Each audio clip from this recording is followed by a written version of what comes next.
if we talk about hitting walls today. Have you ever hit a wall in your weight loss and wellness journey? I've hit more than one wall. Some of them were very small walls, and some were, I guess, medium size, and there were some that were ginormous. Like Great Wall of China size, huh? Exactly. Yes. Yeah. Well, today we want to talk about what to do when you hit a wall in your weight loss and wellness journey, how to recognize it, how to regroup, or just how to protect your progress if that's about all you can do Mhm. versus quitting. And this has been front and center in my workshops this week. I interact with a lot of different people and encourage them on their weight loss and wellness journey. And of course, between the two of us, over 4 decades of helping people in this journey, and people hit walls Mhm. over and over again. And this time of year, there tends to be a lot of struggling as soon as you get into the holidays and all through it. Like the next 3 months are just critical for really kind of having a plan in place, no matter what happens. And there are times where we can feel like we're doing everything right and stuff's not working, or you wake up one morning and all of a sudden you feel like you've had a frontal lobotomy on the part of your brain that remembers how to do this. One day you're like, oh, I can't even eat all of my calories. And the next day you're like, it's breakfast and I already ate all of my calories. What am I going to do for the rest of the day? Now, if you're a Weight Watcher, you're singing, I ain't got no points. That's Right. right. But all of those things are walls or life circumstances, different things that happen. So basically, there are three different kinds of walls. So let's go ahead and define that for people. Okay. Well, first one that comes to mind is just the physical wall, a weight loss plateau, just when the scale just refuses to move. Or if it moves in the wrong direction. True, it can do that. And of course, there's a lot of different possible causes for when that happens. You and I both know adaptation. Our body can just get used to eating the same foods all the time, doing the same workout plan, being in this particular calorie deficit, if you will. And so I think our body just adapts and says, okay, so this is the new norm. And it just kind of settles in, if you will. It can be stress. I've had plenty of that this past week. That can be a um, possible cause. Sleep debt in particular.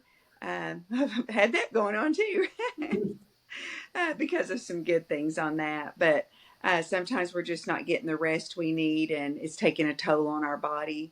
It could be under fueling. That's foreign to me, but that can be the situation for some people. Oh, It can, hold on a second there. You say that, and I bet a lot of people listening say that. They're like, oh, that's never been my problem. Underfueling has never been my problem. But for anybody who is a chronic dieter, if you've been on a diet since Jimmy Carter was in office, then you are probably under fueling and you've gotten your body used to under fueling. And so you feel like, oh, I can't eat anything. I have to eat nothing and I'm still not losing weight. You're kind of in a place of adaptation where you need to eat a little bit more, and that gives your body and your metabolism more room to work. So I it's think what I was not as uncommon as people might think. Well, I think where my mind was going was I remember times when members would come to me and it was like maybe they had a friend with them and the friend is like, look, this is all she's eating. Her body's going into starvation mode. And I learned over the years, I mean, I know our body can adapt, like I've already talked about. And I do know that we can be in a deficit so long, our body really needs us to bump up the calories and it would be beneficial in more ways than one. But I don't know. I think that as a coach years ago, and speaking not only for myself but my fellow coaches, I think we use that too. Oh, you're just not eating enough. That like that was packing on pounds or something. And I mean, look at the starving children in foreign countries. They are dwindling away, and that's a sad, horrible thing. But I don't know. And I do think your body can adapt, but I don't know. I just don't think I don't underfuel very often is all that I'm thinking. But I know being in a deficit so long, it feels like the story of my life. So, and I know you feel that way too. Well, yeah, and I yeah, proof of concept. I last time when I was losing and got down to my goal weight 3 years ago, I backed myself into a corner where I was only eating 1,300 calories a day, and then where do I go from there? As soon as I raised my calories at all, I started gaining, and I'm like, I can't live like that long term. So for me, that was a wall, and uh, I had to readjust, and now I'm back to the point that I'm having to lose some weight again, Mm-hmm. but I'm losing eating a lot more calories than what I was Mm-hmm. before. But it's a precarious line to walk. But for me, it was a wall getting to where I can't cut my calories anymore and expect to be able to do this long term. So it can be a wall either way. Of we get to Sure. the point that we are constantly overfueling and get too Mm-hmm. used to that. Um, but so how do we identify those physical walls? What are some of the other ways to identify the physical wall? I thought of another one that I didn't mention: hormonal shifts, Oh especially yeah, for women that are in our age bracket. yeah, those are awful. Yeah, I know you've dealt with that a whole lot. Well, one way to identify would be if you're just tired, just fatigue has set in, right? Hmm. I mean, I'm worn out. Workouts aren't going anywhere, not making any kind of progress. A bunch of cravings, craving maybe some foods that you have decided to eliminate out of your own program, perhaps, or maybe just your body's missing out on some nutrients, and so you're having some cravings. Maybe a slower recovery from your workouts. Just, you know, I think our body, if we will listen, our body will tell us when we've hit a physical wall. Just help us to see what some of these common, the causes that I mentioned earlier, which one of these. I think our body will help us pinpoint, oh, this is probably what's going on.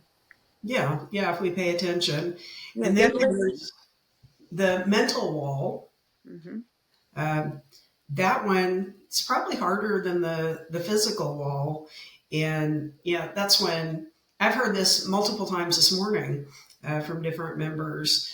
I just don't have any motivation. I Yeah. have no determination. Bored with the plan. Hmm. Or you kind of get back to that all or nothing kind of mentality of, if you hit a physical wall, then that mental wall is generally pretty close behind, or Hmm. maybe happens at the same time. But it's like, why am I doing this? Nothing is happening. I might as well go ahead and uh, indulge in those cravings you just mentioned. You get to the point you don't care, or maybe you have a strong draw to old habits. I mean, that's when the thoughts of binge eating, things like that, come back into play. Yeah. I think that we can also hit an emotional wall. Have you ever hit one of those? I have. Yeah, for That sure. that might be the one I hit the most. Yeah, same here.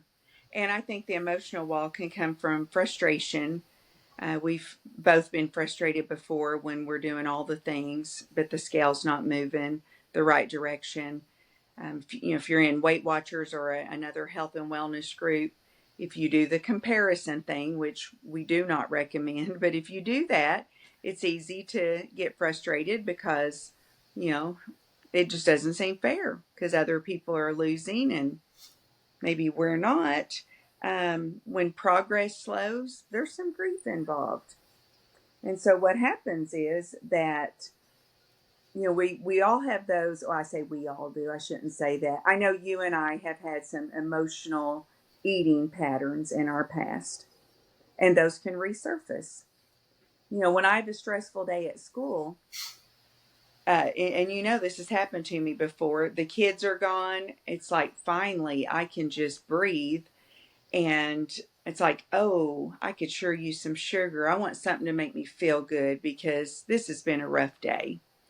And I'm starting to look to see what leftover snacks, what leftover snacks we have in the classroom. Just or let me go home through town and go through a drive-through and have an ice cream cone or something. Not because I'm hungry, and probably I am a little bit after school, but it's just, that's what I used to do. Whether we're sad or lonely, stressed, whatever, sometimes we do have Breathing. emotions. Do what? Breathing. Breathing, yes, any of that. No, I mean, some days that's what it feels like. Yeah. There's, I don't know, maybe just some underlying uncomfortable feeling. Like you Yeah. don't even know what it is. But Right. talking about emotional, I mean, yesterday we were out hiking and we were having our picnic lunch, and I just started bawling. Mhm. Um, just the emotions of the journey, and nothing was particularly wrong or anything. It was just, sometimes you're carrying things that you don't even recognize, but um, And I will thankfully say I this, don't eat feelings as much anymore.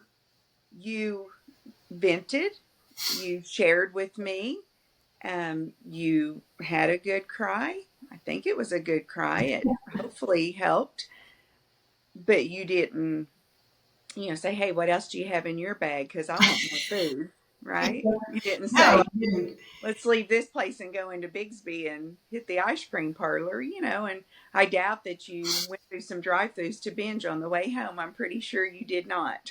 I did not. I did So not. you handled it well. Yeah, I stayed within my boundaries. But it's taken, I mean, it's years and years. And when I say years, decades of practice Mm-hmm. of getting to the point where I don't, just reach for the food Mm-hmm. because I know that in that moment I'll feel okay, but it never, ever helps. Long. No, makes it worse. Yeah. And So I think sometimes too we just get tired of the fight.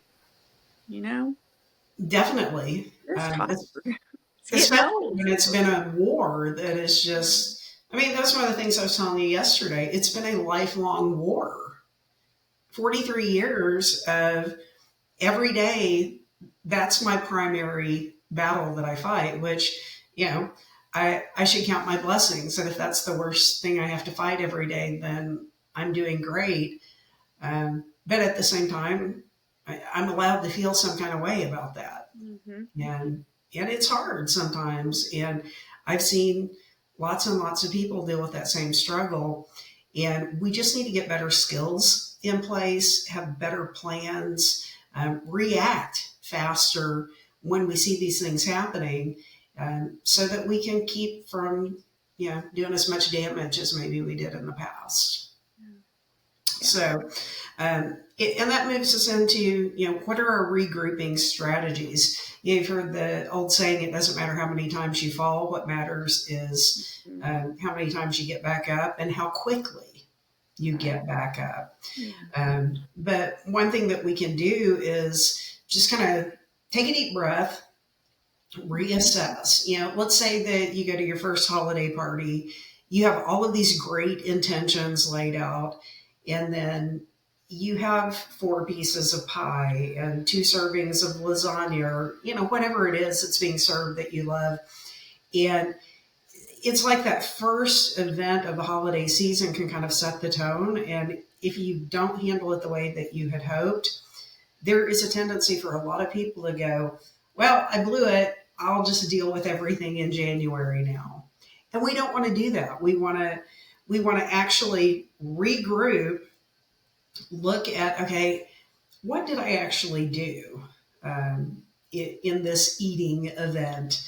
And have I undone all of my progress? Is this going to make or break the holidays? Have that conversation with yourself, and ask yourself, reality check your thoughts. No, you didn't screw up the entire season because of one meal out of the next 150.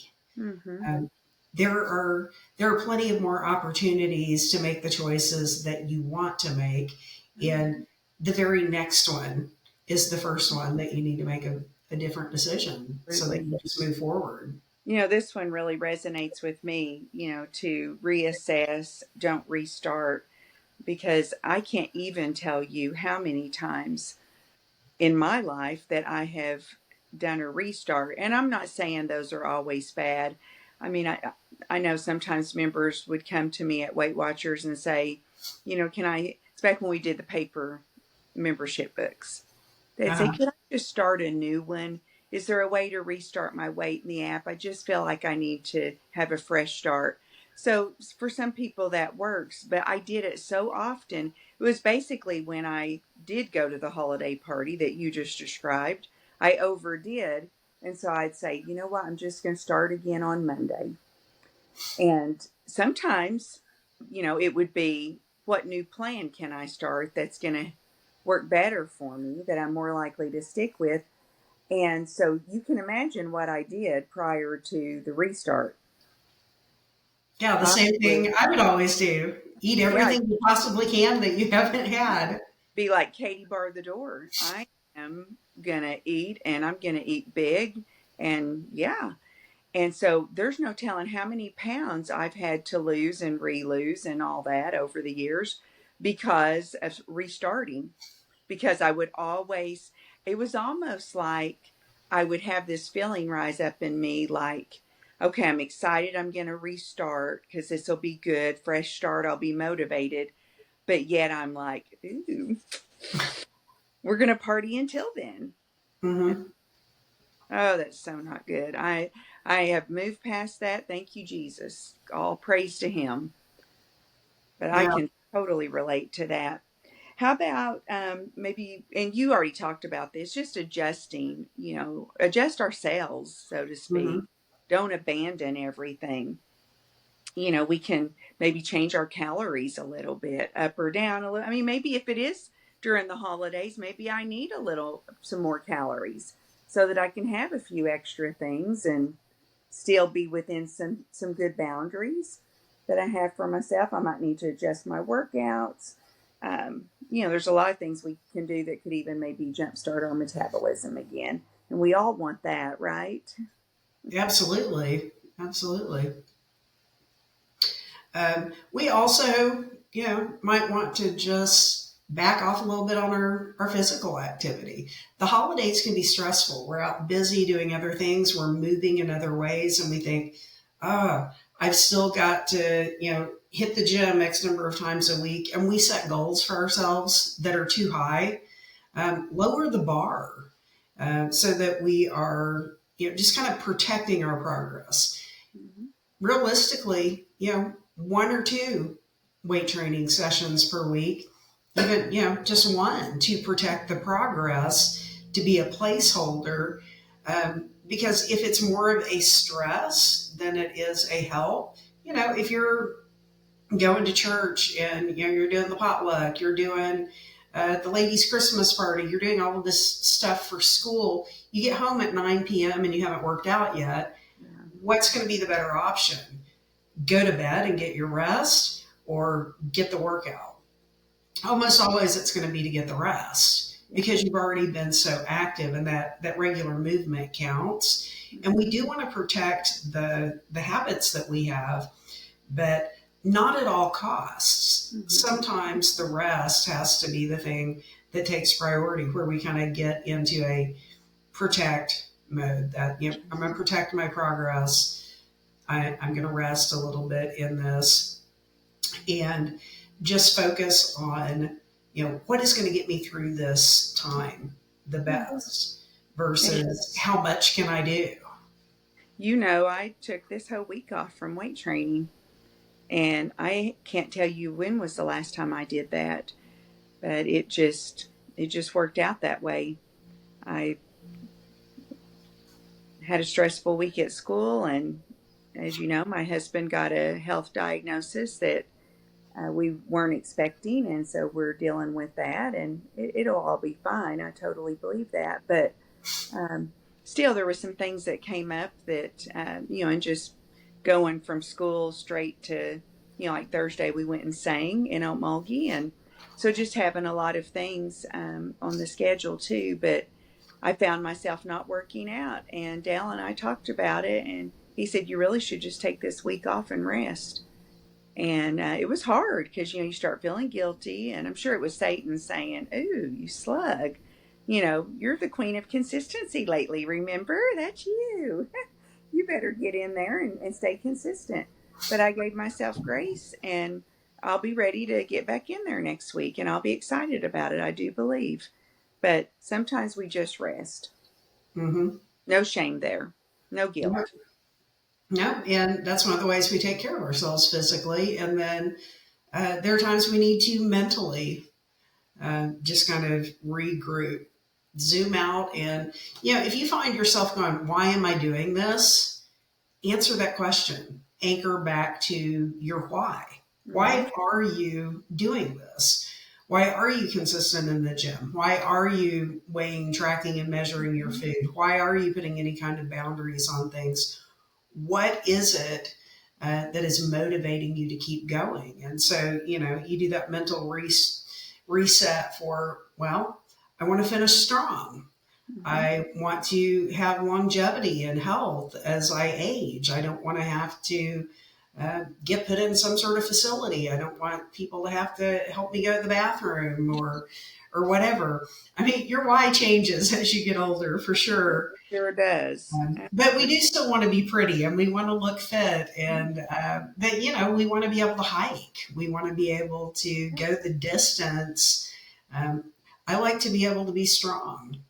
And if I don't stay on top of my weight training, I feel really weak. And I don't like it when I feel weak. I want to be able to, grab the 50-pound bag of dog food and it be nothing. Hmm. Anytime it starts feeling heavy, I'm like, I need to work a little bit harder because I don't like that feeling at all. So um, we can also reframe, this idea of when you hit a wall. Hitting a wall is not failure. Hitting a wall is life. Everybody's going to hit a wall. There are going to be circumstances. There are going to be, things that happen, shifts in mindset. You're just going to get tired sometimes and you're going to hit a wall, but that's not a place of failure. That's just a place of feedback. It's a place to regroup, reset, and then just, reassess things and decide, what can I do right now? If you're mentally tired of, like, for instance, if I get mentally tired of weighing, tracking, and measuring everything, I know there are certain groups of foods that I can just fall back to and be like, okay, just eat from these things and have very tight limits on anything outside of that. Maybe even fall back to a certain menu where I'm eating, the same kind of things over and over again for a week, just to give myself a little bit of a mental break from some of the things. Hmm. So um, have things like that in your back pocket, and then look at the things that you're doing that are good, that where you're winning every day. Look at those non-scale victories. The maybe you're not working out every day last week, but there were still things that you did every day. Those actions, those habits that are in place where you knew you were taking care of yourself and you were taking care of your health and wellness and you know being mindful in the whole thing. And when it comes to emotionally regrouping, we talked about the emotions we feel that we have used food as a coping mechanism for those in the past. Uh, Probably a lot of the time we never even thought about what we were feeling. We just knew something didn't feel good, and food made things feel better again, or so it seemed in the moment. But we probably ought to name what we're feeling, and I know that you journal a whole lot, and that's something that I have only done occasionally. But journaling or talking to a friend, like you spoke of doing yesterday when we were having our picnic, or just talking to God about it, just, or, thinking it through in your head and in your heart. But whether it's frustration, if it's fatigue, if it's fear, whatever it is, go ahead and identify it, and it will probably lose some of its power when it's spoken, when you say, you know what, this is what I'm feeling. And I mentioned giving myself grace last week. We always want to give ourselves grace over guilt. I think that's so important. Um, Progress can include pauses, don't you think? I think it Sometimes, has to. yeah. Because if you don't, like, it goes back to that meme that I saw, I don't know, probably 5 or 6 years ago. I wonder what it would be like if I learned to rest instead of quit. Mm, that's good. That's very good. And I think during this time when we feel like we've hit an emotional wall and we're trying to regroup, we can really lean into community. And you and I both are big believers in the value of community. Of course, you coach 2 Weight Watchers workshops a week, and there's a lot of community there. And I know people are open to sharing because it's a safe place. It's a no judgment, judgment free zone. You've got your word shop on Wednesday mornings, and I've got my health and wellness group at church on Monday evenings. So we can speak honestly in groups like that or in a private Facebook group. Um, Church, if you're involved in church, I mean, it's easy for me to go to my pastor. He's down the hall right this minute. He is here. He's But preparing tomorrow's sermon. yeah, there's always people in a church, I think, who um, are willing to listen and to pray with you. Maybe it's your women's Sunday school class that you're in, or maybe it's somebody that you look to as a mentor, someone that's been in the church for many years and could probably relate or would at least pray with you. And then if you have a coach, which your members have you as a coach, and I have an opportunity to help people in my support group in that capacity. But lean into community. It's really important. We need each other, and just talking to somebody, talking it out, can really make a difference. And then we don't want to forget the faith focus, right? Absolutely That's not. I paramount. mean, um, you know, it's Him who strengthens us. We can do all things through Christ who strengthens us, and um, I've heard it said that that's taken out of context if you're not applying it to what Paul was actually talking about. But it's a biblical principle. In Mm-hmm. Him we live and move and have our being. So Right. we can do all things through Christ who strengthens us, and He who began a good work in you is going to be faithful, to complete it. Mm-hmm. And anything where we are bettering ourselves for God's kingdom, where it's for His glory, that's a work that He will help produce in us. He produces good works in us, and that's from Philippians 1:6. Yeah. And it is a good work to take care of the temple. It is a good work Absolutely. to get strong and to finish strong. So, how do we protect our progress? Well, I think being intentional about it, just reminding ourselves whenever we feel like I've hit this wall, I'm, entertaining thoughts of throwing in the towel. Um, and you've said that so many times, and I love that phrase. Just think about maybe the least I can do right now is protect my progress. And that's a wonderful thing to do. And how we can do that is maybe just keeping some foundation habits in place, some kind of daily movement. Maybe it's a 10-minute walk. Maybe it's one set of bicep curls. Might not be the whole workout, but we don't want to undo what you and I've added some muscle this year, and we, Mhm. we don't want to undo that progress. So we need some kind of daily movement to protect that. I think protein at each and every meal is important. I had the craziest lunch at about 11 a.m. today with family after the regional cheerleading competition I was attended for my granddaughter. But she got to pick where we would eat. She picked Sonic.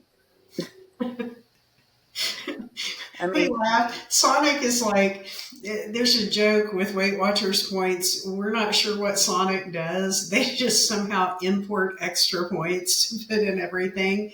It is ungodly the amount of caloric density that their food has. I know it's nuts. It is nuts. But I settled on a corn dog, and it was, I think, 230 calories. And I believe it because it was very small. And I had, you know how your girl here loves mustard. You love mustard like nobody I I've could eat it with ever a spoon. seen. I Yeah, love it. I remember a few weeks ago when we were having one of our picnic lunches and you had a tuna pouch and you dumped the tuna out and you were mixing it with mustard. And I swear you had more mustard than tuna. And I was Yeah. like, how is she eating that? Well, I love Like, it. you love mustard for sure. Oh, I do. I love it. I love it. But I put a lot of mustard on the corn dog so it would feel like more, I guess. That sounds crazy, but you know what I did get? Providing volume with mustard. Yeah, that's nuts, right? But when I got home, I was really excited to have more protein. So I didn't want to fix a meal per se because I technically had lunch and Dale had made himself something while I was gone. But I grabbed a bag of those Quest potato chips that we dearly love, the barbecue ones, and Hmm. that gave me 19 grams. So, I mean, it still was a little bit lower than what I typically have for a meal, but I think what I was at 24 then. But yeah, I have protein at every meal. Try to get 7 to 8 hours of sleep every night. Last night I went to Antlers, not Antlers, Atoka, the other A town, to watch my grandson in his last high school football game as a senior. He plays trumpet in the band, and I was there. I got to sleep after 12:30 in the morning, 12:30 a.m. And you saw my data. I just got something over 5 hours of sleep, and so that was not enough. And I'm gonna just stay awake rest of the day. I've decided because I've got other things I want to accomplish before bedtime. But 7 to 8 hours of sleep is really, really important for us for protecting progress. Prayer, quiet time every day, reading God's word, spending time in fellowship with our Father, and then the support and accountability that I spoke of earlier when it came to emotional regrouping. All these things will help us to protect our progress. And if you think about it, maintenance can be like strength training, right? For the next phase. So, we shouldn't think, oh, I'm not on plan. I'm doing more maintenance now. So what? That's brilliant. It really is. It's smart. It's great to say, wow, I can do maintenance. We I think so many people feel like, oh, but I'm not losing. So if you're especially in this season we're in right now, Hmm. and if you feel like you've hit a wall, that's one way to protect your progress. I mean, think about the flip side of the coin. If I'm not going to be doing some sort of maintenance, if I'm having a hard time eating in a calorie deficit, then, if I don't eat, my maintenance, then you and I know what'll happen or what has happened based on my experience. I end up gaining, I pack on pounds. And Yeah. then if I felt like I was at a plateau, I broke it, didn't I? Yeah. Honestly, sometimes I wonder if we self sabotage because of that. It's like we feel like we can't make progress in the other direction, so we're like, I'm gonna shake it up because I'm mad that the Hmm. scale's not going down. So I don't know. There's some weird psychology with it, and I Yeah. see it play out over and over with people that if they go back above a certain number, um, that it flips the switch mentally. I've had it happen to me where it's almost a panic of, oh, I can't control it anymore. Now it's a foregone conclusion that I'm just going to gain everything back. And it's been 10 and a half years that I have maintained an 80-pound weight loss. But then I've had, some times where I've gone lower. Um, like I said, 3 years ago, I was pretty much at my goal weight. And, you and I were joking yesterday about, I looked at the picture from back then, and I remember at the time, I thought, man, I still have so far I need to go. And now I would give anything to be back at that place before, that last little part of perimenopause and then menopause and then, postmenopause and all of the hormonal changes and the way it made my journey harder. It's like I had to shift gears again. And I think I figured it out at this point. And one of the things I figured out is I need to not have a plan as far as, you talked about how we look for a new plan to follow. I don't think of things as a plan anymore, like, or ever being on a diet. I'm never going to be on a diet again. I have all these tools and all of this knowledge, and I decide which tools need to apply to what day. And not all of them have to on any particular day. Not one particular way of eating is what's going to take me through the entirety of the rest of my life. And I probably shift gears more than most people. I get bored easily, or I want to eat in a different way. And just the psychology of switching up kind of the place where I'm putting my focus on how I'm going to eat helps me to not be bored. It helps me to incorporate the variety that I need to. Having a different set of boundaries helps me feel like I don't have as many boundaries. Because I don't know, it's like for most of my war with weight, you have this identity of whatever diet you're on. And it's kind of like having to wear the exact same thing every day and not having a choice. Now, if somebody told me I could only wear this outfit when I go to work and when I go to church, I would rebel against that. But because I've decided that this is what I wear, this is my work outfit, it's easier for me to do that. And I think it's the same way when it comes to our weight loss and wellness. If you're letting somebody out there tell you, it becomes a rule for you to break.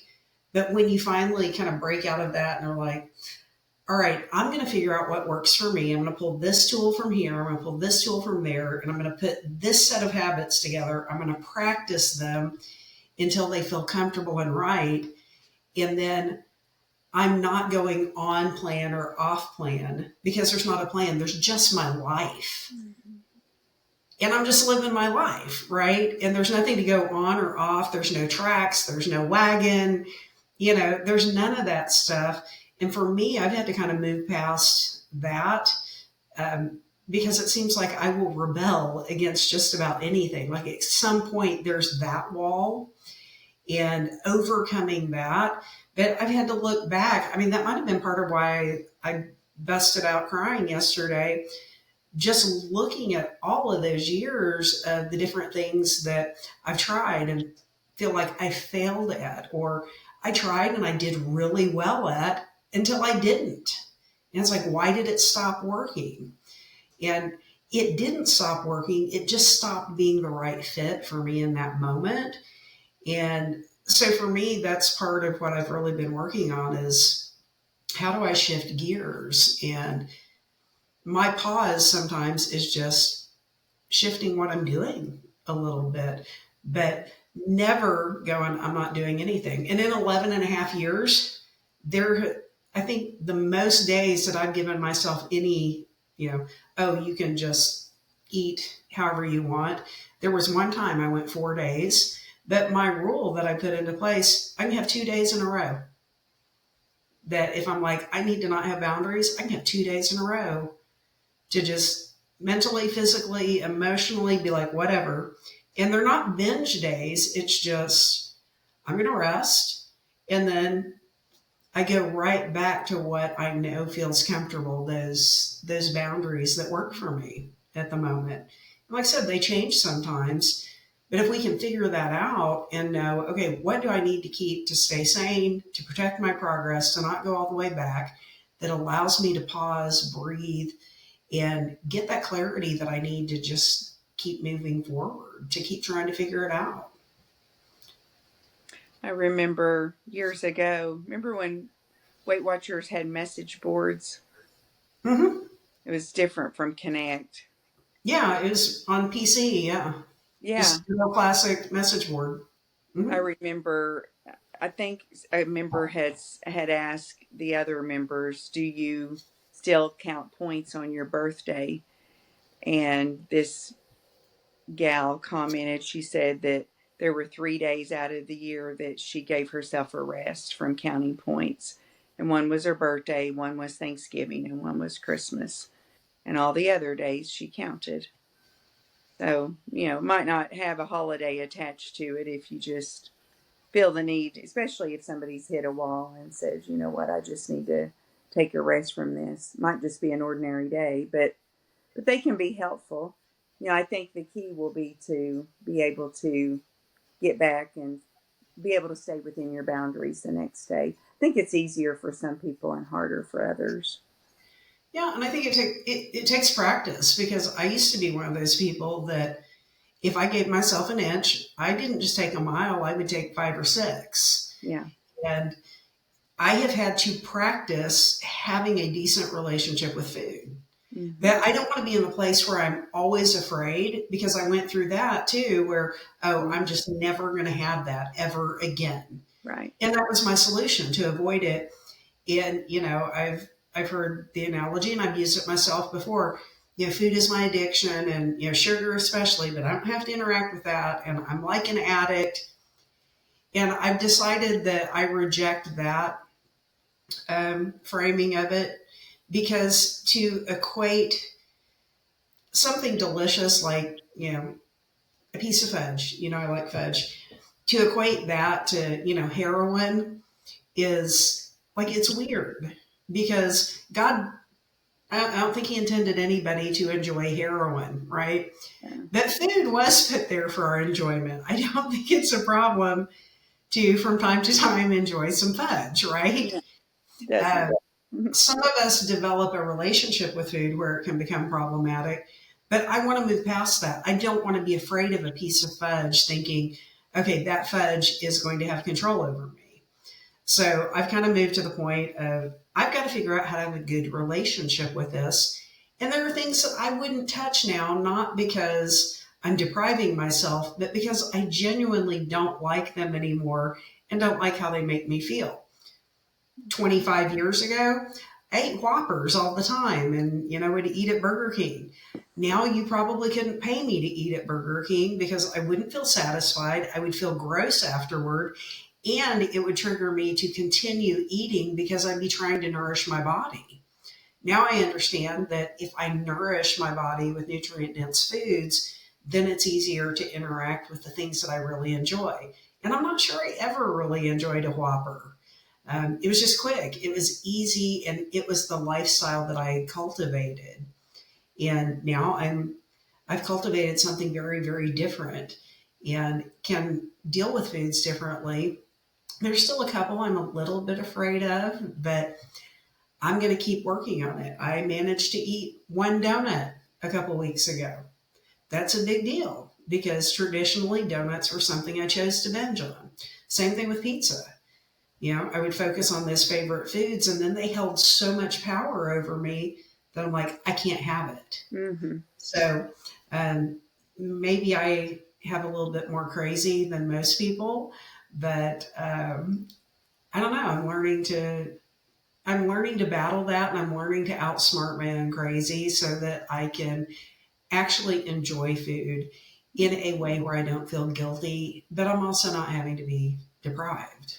Mm-hmm. So, and That's maybe wonderful. sharing these embarrassing things will help somebody else that's out there because, like my story is crazy, and maybe I will get the strength and um, get over the fear and over myself to share that story on the channel. I don't think I'm ready yet, but I'm working myself up to it. But this is a little bit more of a glimpse than I wanted to give. But I just know that it is so hard for people who have battled this forever to go into the holidays, and it's just this constant pull between I want to pay attention to the people and be grateful, but I also want to eat all this stuff, but I also don't want to gain 15 pounds during the holidays.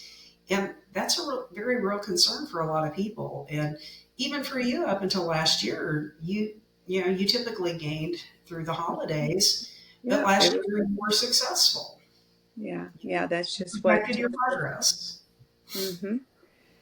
And I'm so happy that I proved to myself it can be done, and that I experienced so much joy because I did protect my progress, and I felt like that. Um, I didn't feel like I had to eat everything in large quantities because I was allowing myself some things. Because before it was pretty much I would go into it saying I'm going to stick to, my plan and not basically not indulge at all, and it would backfire because the next thing I know I'm saying this is too hard. This is no fun. This is not fair.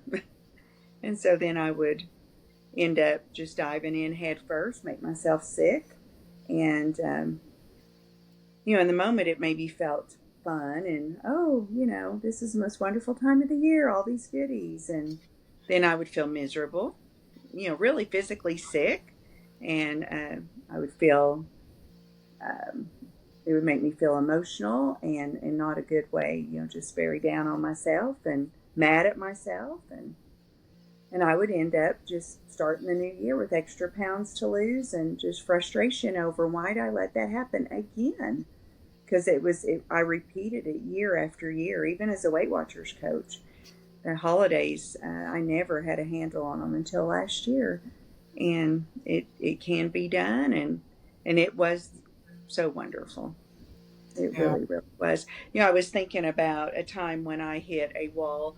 This was years and years ago when, before our church merged with First Baptist, we were still out at our small more country church, Talladega Hills Baptist Church, and we had a young associate pastor. It's Matt Fowler. You've heard me talk about him before. His good friend is Matt's father is our good friend Joe, and Matt pastors New Beginnings in Bixby now, doing really well.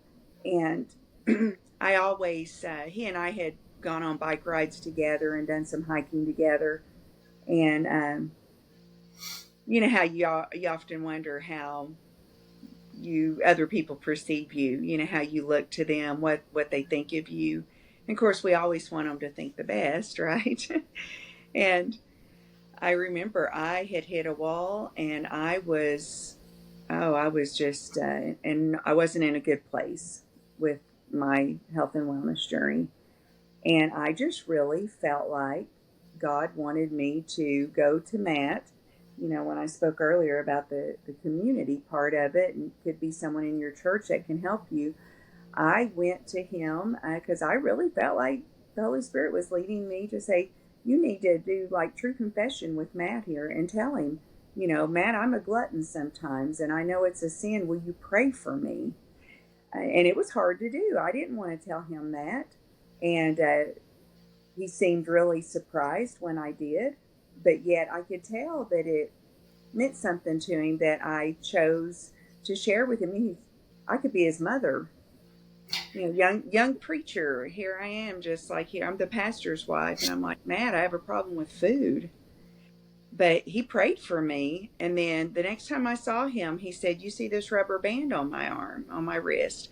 And I said, "Yeah." He said, "I'm wearing that to remind me to pray for you every day." And that meant so much to me, and it made a difference. And he would check in on me. He'd say, "How are you doing with the food thing?" And it really helped. It helped me to get through that wall with God's help and with God working through Matt.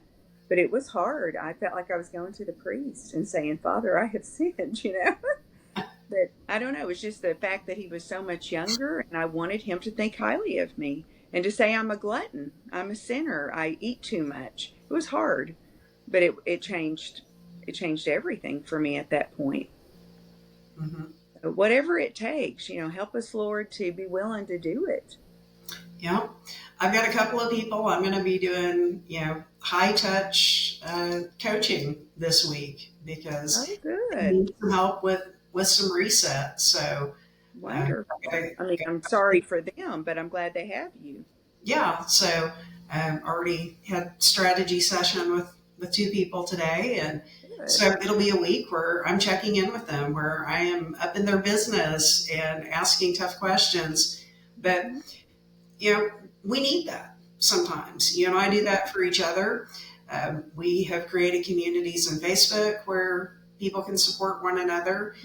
People can comment on this video. I've got comments turned on. We'll be checking that. So if you've got a question, you want to know about a strategy, or Mhm. if you just want somebody to pray for you, uh, Yeah. I have a very long list of people that I pray for on a regular basis that, especially when I know that they're struggling in this because Mhm. it's an area where I've struggled my entire life. And so when you have been discouraged in an area, I think you know how to encourage people in that area. And kind of the harder the fight and the bigger Mhm. the war, the better equipped you are to help others in that same battle, which Mhm. is why we're doing this. Yeah. So, Yeah. When you were talking towards the beginning of our time together today about this being a lifelong battle, and I was thinking, when we're in heaven one day, I just love to talk to Jesus about, how just, and I don't want to say why. Why was, I don't know, but maybe part of the why is that we do get to help other people because we truly understand. It's like Dale and I were separated many, many years ago. But when I have somebody that's going through a divorce or a separation come to me and say, "Hey, I need someone to talk to. Will you pray with me?" My heart is more turned towards their situation and how they truly feel because I've been there and I know the pain. And so when you and I help somebody that's hit a wall, we've been there, we know the pain. hmm yeah, and it makes me think of in the Word where it talks about we will share in the sufferings of Christ, Hmm. and people take that in different ways, but I think it can mean multiple things. But I think one of the ways that maybe people don't think of is literally when we share in somebody else's suffering. When you have suffered the same thing that they are currently suffering, there is an understanding. There Hmm. is a depth of empathy and an ability to intercede for them that doesn't exist if you haven't experienced that. Yes. I've experienced that in this journey, but also in depression, because having Hmm. gone through that, it creates an opportunity and an ability to relate to people that wouldn't have existed otherwise. And it stinks that we go through these things, that we have to have these battles, that we deal with certain pain, that we have these wounds from the past. But God will not let anything go to waste. He didn't cause those things to happen, but He will redeem them. He will use Sure. them for good. And the more we're open to minister and to share in those areas, the more useful we are to God and others. And like I said, if it's for God's glory, it's for my good. If I'm doing something that glorifies Him, then it's going to be for my benefit and for somebody else's benefit. And it's not easy to record these things and put them out, not knowing who's going to listen or Hmm. who might be judging. But hopefully, something that we said was beneficial. And we pray before we do these podcasts, before we do the videos. So, anybody who's listening, you've been prayed for.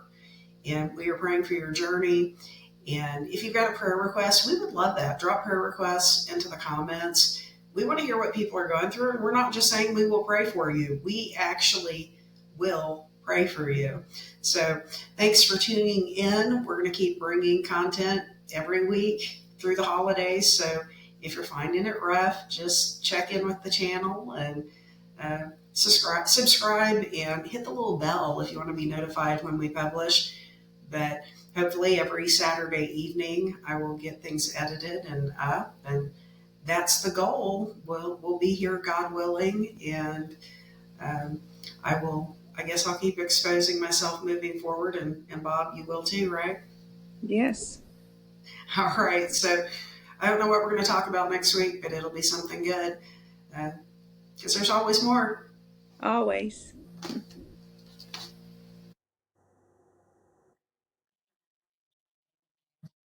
I think that was just perfect.